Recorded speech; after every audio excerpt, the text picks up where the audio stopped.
Hello dear students. मेरा नाम अनिल कुमार श्रीवास्तव है।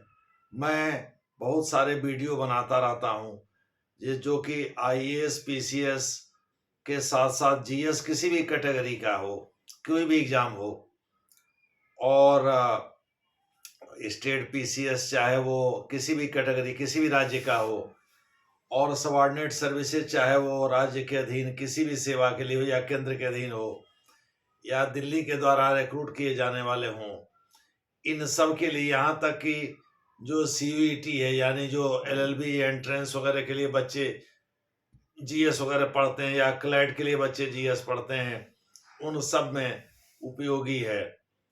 आज हम जिस विषय पर चर्चा करने जा रहे हैं वो भी करंट अफेयर से संबंधित है। हालांकि वह दिल्ली से संबंधित है, दिल्ली असेंबली इलेक्शन से संबंधित है, और इसका शीर्षक ये है कि आखिर कांग्रेस क्यों चाहती थी कि दिल्ली में बीजेपी जीत जाए, आम आदमी पार्टी हार जाए। और देखा जाए तो कई सीटों पर कांग्रेस ने जो बढ़त हासिल की है या जो वोट पोल किया है, भले ही उसकी 0 सीटें आई हैं, बढ़त तो कहीं हासिल नहीं की है, लेकिन जो वोट पोल किया है उससे कम वोट पोल किया है, उससे कम वोट से हारी है आम आदमी पार्टी।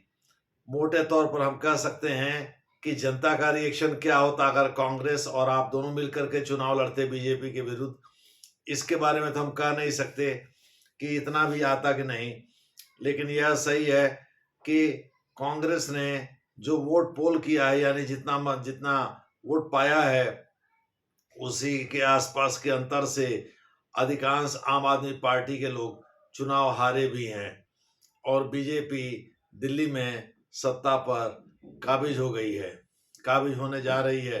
अभी उसके मुख्यमंत्री का चेहरा घोषित नहीं हुआ है, लेकिन बहुत जल्द पार्लियामेंट्री मीटिंग में यानी संसदीय बोर्ड की मीटिंग में यह तय हो जाएगा, और तय करने का अधिकार वास्तव में नरेंद्र मोदी को ही है। नरेंद्र मोदी के बाद अधिक से अधिक आप अमित शाह को कह सकते हैं। जेपी नड्डा तो इन दोनों लोगों के यस मैन हैं, तो जेपी नड्डा वही करेंगे जो नरेंद्र मोदी और अमित शाह चाहेंगे। बहरहाल मोटे तौर पर आप ये कह लीजिए कि कांग्रेस दिल्ली में आम आदमी पार्टी के हार का प्रमुख कारण है आज की डेट में। तो आखिर ऐसा क्यों हुआ कि कांग्रेस भी आम आदमी पार्टी की ही आलोचना कर उसको भ्रष्टाचार और शीशमहल का आरोप लगा रही थी? आखिर ऐसा क्या हो गया दिल्ली में? तो इसके मूल में हम 3 कारण देख सकते हैं। पहली बात तो ये है कि अगर केजरीवाल जीत जाते चुनाव तो उनका कद राष्ट्रीय राजनीति में बहुत बड़ा हो जाता, और वो लगते राहुल गांधी से तुलना करने। वैसे भी राहुल गांधी संकट का सामना कर रहे थे, कभी कभी उनके बहुत करीबी रहे, आज भी हैं।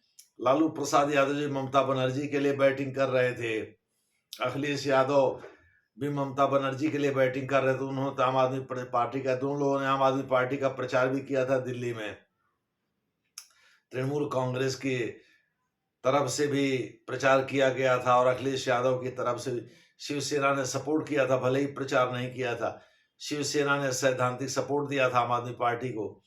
आम आदमी पार्टी के मुख्य संयोजक अरविंद केजरीवाल मुस्लिम बहुल इलाकों में गए भी नहीं। मोटे तौर पर आप कह सकते हैं कि दिल्ली के चुनाव में इन दोनों लोगों की प्रेजेंस तो ऐसे नहीं है, लेकिन इन दोनों लोगों ने प्रचार जरूर किया था आम आदमी पार्टी के लिए, लेकिन मिला कुछ नहीं।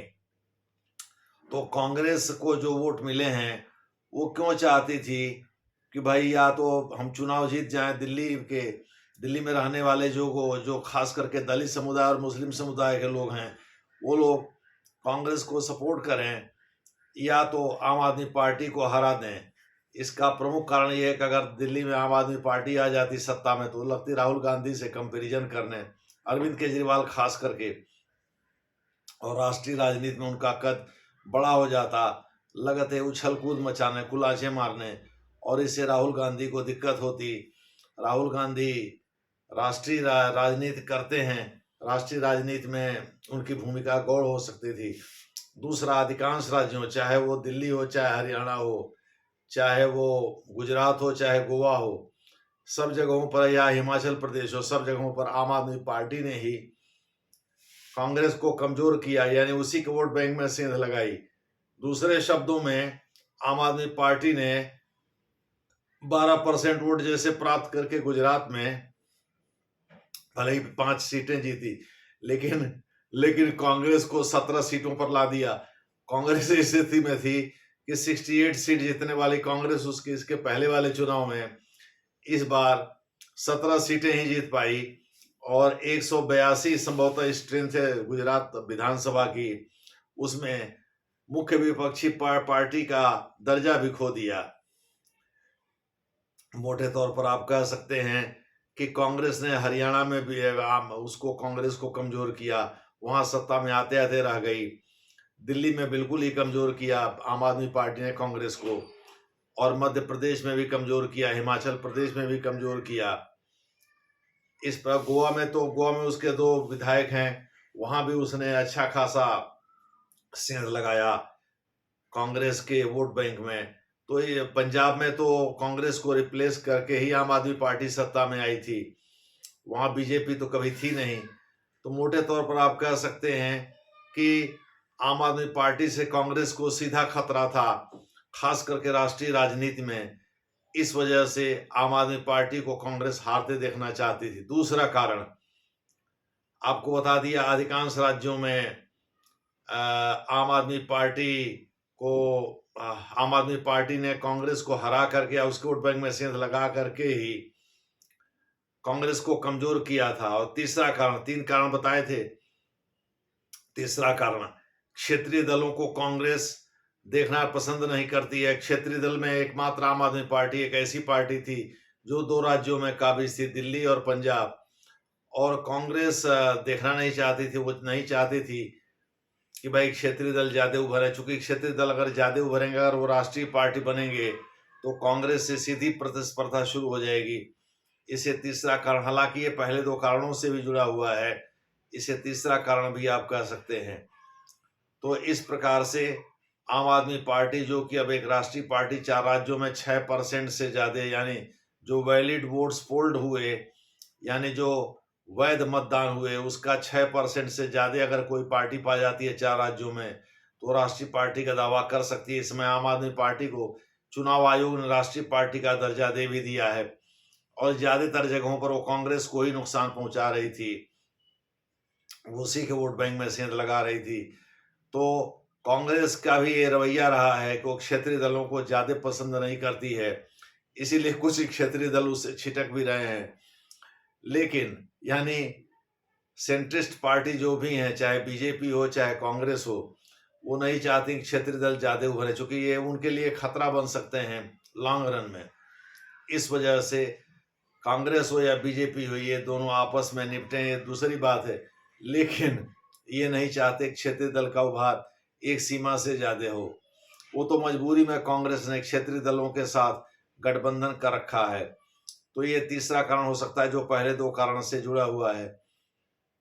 मोटे तौर पर आप कह सकते हैं कि दिल्ली में आम आदमी पार्टी को हारते देखना चाहती थी कांग्रेस, इसीलिए तो कुछ कांग्रेसी लड्डू बांट रहे थे और नाच रहे थे।